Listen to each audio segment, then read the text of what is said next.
Hi. So in this session we will discuss about the another immune organ, and in previous session you have learnt about immune organs such as thymus, bone marrow, spleen. You also learnt about the lymph node and the lymphatic system. So in this session we will discuss about the one of most important lymphoid tissue, or it's a cluster of tissue. Sometimes we call it as an organ as well. So we will discuss about that. Okay. So before that, I would like to discuss that how the pathogen enter in the host. There are some key routes through which these pathogen enters, and the most common route which you are all aware that it is the mouth and respiratory route. Okay.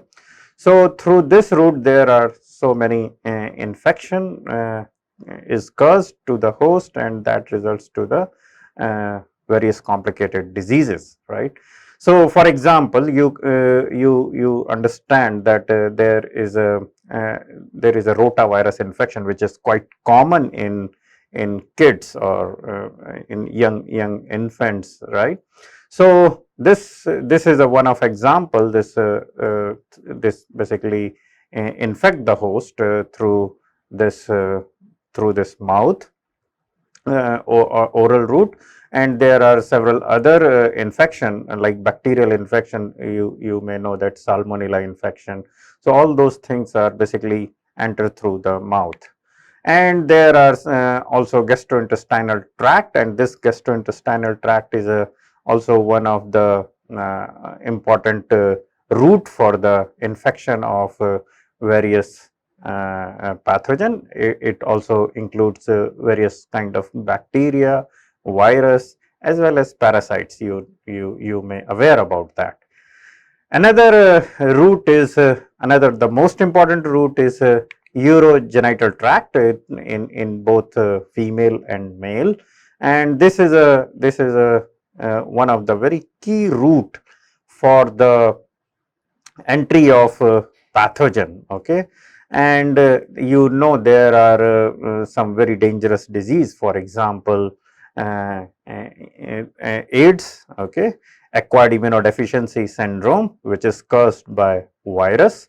So this is basically in this virus basically enter through this route, okay, through urogenital tract.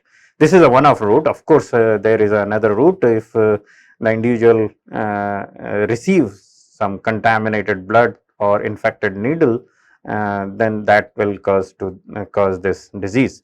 So overall, what I want to say that these, if you see very carefully, this mouth and respiratory tract and gastrointestinal tract and urogenital tract, all these tracts are basically covered, or we call it as a mucosal surfaces, right. So these mucosal surfaces are very important gate for the entry of pathogen, and this gate should be well guarded, okay.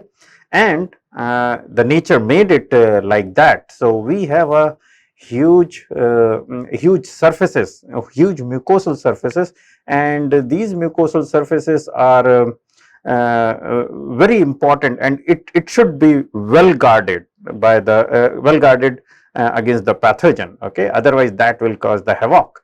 And to show the importance of this mucosal surfaces, I have gave this introduction that most of pathogen infected through this gate, okay, this mucosal surfaces. And therefore the nature made it a very robust kind of defense systems against these or on the mucosal surfaces, okay. And if it is very interesting to know that this mucosal surface is a quite big. It's about 400 meters square, which is if you know about the size of kabaddi ground, which is 130 meters square. This is a almost more than 3 times bigger than this this kabaddi ground. So in your body, that huge surfaces are there, right? So these mucosal surfaces are basically guarded by a very important lymphoid tissue, and it is present on digestive tract, respiratory tract, and urogenital tract. And overall, we call it as a mucosa associated lymphoid tissue. And this mucosa associated, sometimes people also call it as a mucosal associated lymphoid tissue. So there is no big deal, you can call it whatever. In short form, we call it as a MALT, okay, mucosa associated lymphoid tissue.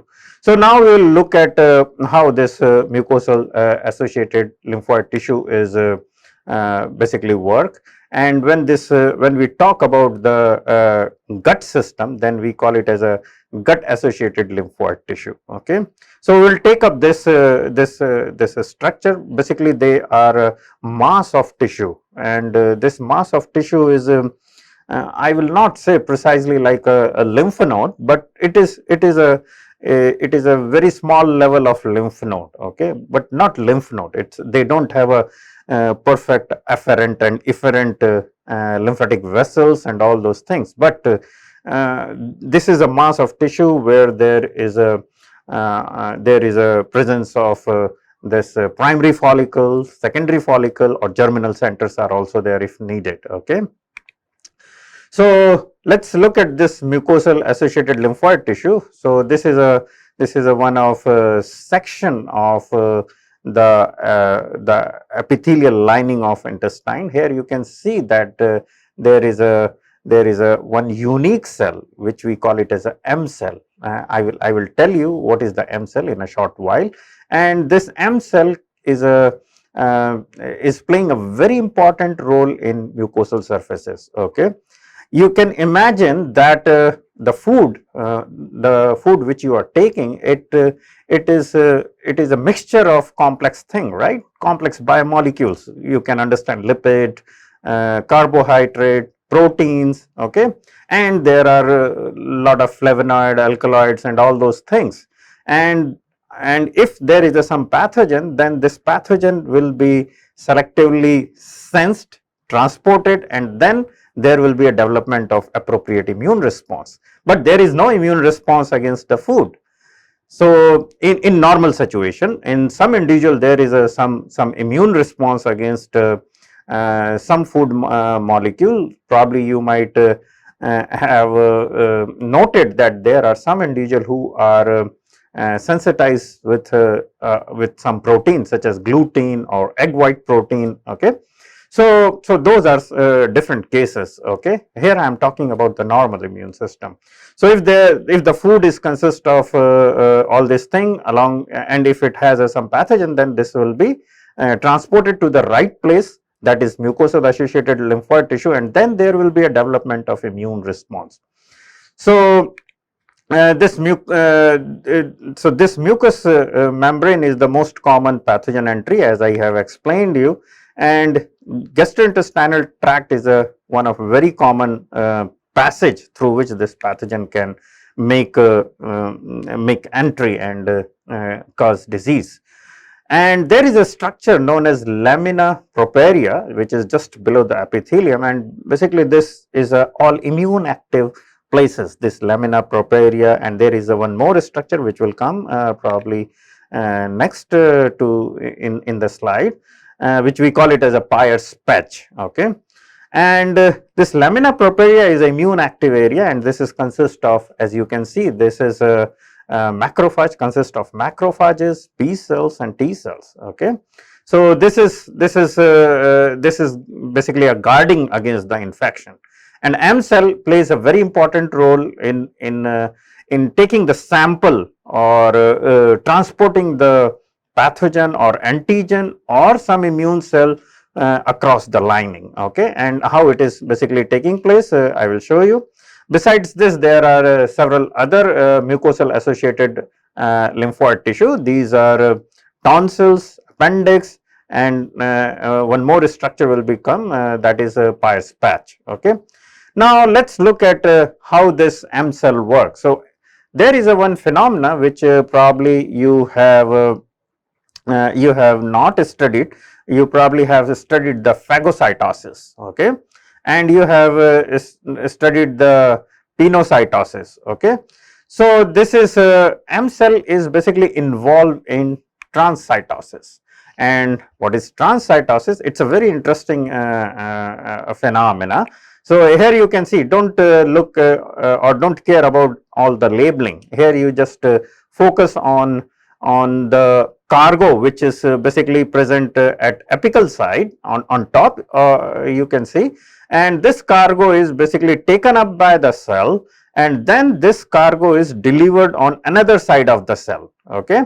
So this phenomena we call it as a transcytosis, and this transcytosis is it's not only for a foreign entity, or it is not only for own entity. Basically this transcytosis is the transportation of it could be a pathogen, it could be some cell, or it could be some molecule. Pathogen, you can there are variety of pathogen, and cells, it could be a dendritic cells, it could be macrophages, it could be T cells, okay, it could be a B cells, or this can also transport the antibody molecule, okay.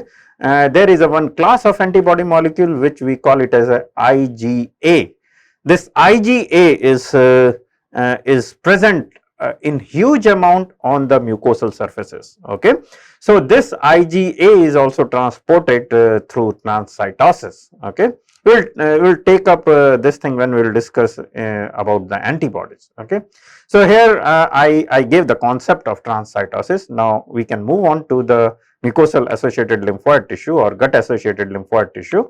So these are the structure, which is a palatine tonsil, linguinal tonsil, and this, in fact, in our tongue there is a some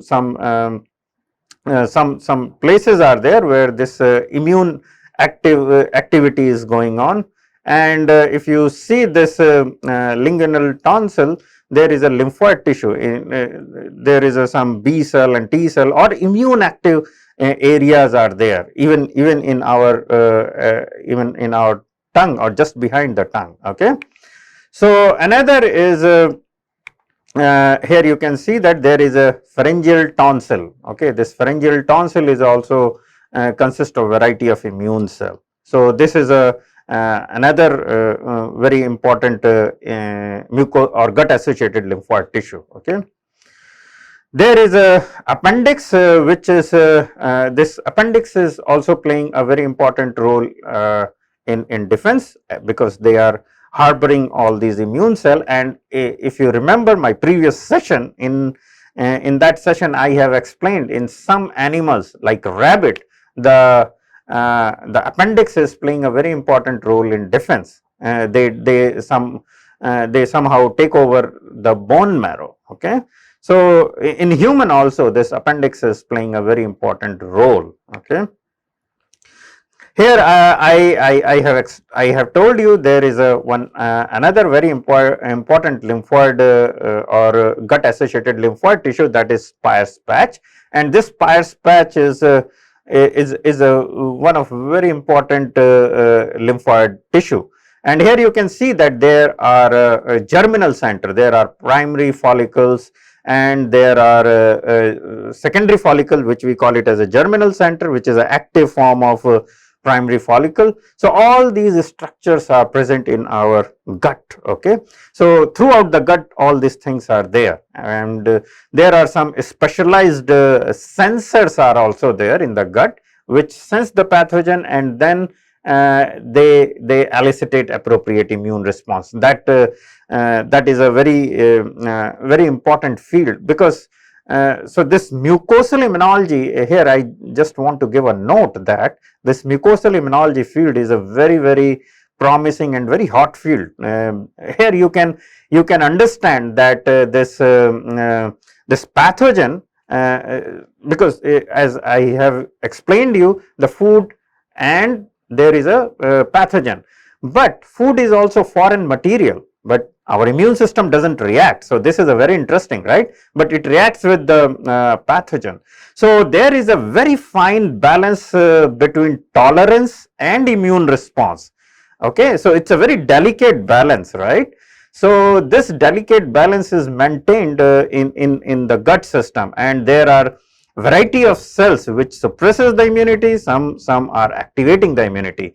So this is a very important field, and we understand to some extent the cellular and molecular mechanism, but still there is a lot of thing to learn and lot of thing to discover, okay, about this tolerance and immune response in the gut, okay. So here there is a more detailed cross section of, as you can see in this slide, there is a antigen and there are organized lymphoid follicles, which we call it as a lamina propria, and there is a some of this primary follicle is converted into the germinal center, which is active form of primary follicle, and then there will be a differentiation of B cells, and these B cells are differentiated into the plasma cell, which is actively secreting the antibodies, okay. So this is all detail about the Peyer's patches, and there are another very important lymphoid tissue, which we call it as a CALT. It's a cutaneous associated lymphoid tissue, and this cutaneous lymphoid associated lymphoid tissue is present over the skin. This is the outer epithelia, okay. So you can understand that this surface, our skin, is also vulnerable to the pathogen entry, okay. So pathogen can enter through this skin also, okay. And over there also we have a very good defense system. Of course, the skin itself is a very impervasive to the pathogen or any foreign thing. It's a very tight presence of the skin cells, okay. And this over the skin there is a secretion of sweat and sebaceous, okay. And this sweat and sebaceous is basically playing a very important role in defense against the microbial pathogen. They inhibit the growth or multiplication of these microbial pathogens. So this is one way, but if they breach this system, then they will encounter the another layer of cells, and these cells can also secrete some cytokine. There are keratinocytes, and these cells can secrete cytokine, and they can inhibit to some extent, okay. And there are some cells which is basically expressing MHC class 2 molecule, and these cells we call it as antigen presenting cells. I think I have explained you in previous session about the antigen presenting cells. So antigen presenting cells are those cells which present the antigen to the T cells to elicitate appropriate T cell mediated immune response, okay. So in skin also there is a there are cell, and these specialized cells we call it as a Langerhans cells, which is like a dendritic cells, okay. I have explained you a lot about the dendritic cells, and I will explain further when I will take the immune cells, okay. So these dendritic cells these dendritic cells which is present in the skin, which we call it as a Langerhans cell, they can present the antigen and elicitate appropriate immune response, okay. There are some epidermal lymphocytes are also there, and these cells are also playing a very important role in defense against entry, okay, entry of microbial pathogen through skin, okay. In addition, another mucosal surfaces are respiratory tract, and there is a bronchus associated lymphoid tissue over there, or you can call it as a nasal associated lymphoid tissue. So all these things are basically, they are a mass of cell or mass of tissue, and which contain B cells, T cells, macrophages, dendritic cells, and other very important immune cell, and they basically play an important role in defense against entry of the pathogen on all over the surfaces, okay. So in this is I am stopping here, and in next session we will discuss about the various kind of immune cells, okay. And then in that way you are basically well with system level, okay, and organ level, then cellular level, and then I will take you to the molecular level, and over there I will talk about various kind of secretion produced by the immune cell, which we call it as a cytokine. Thank you.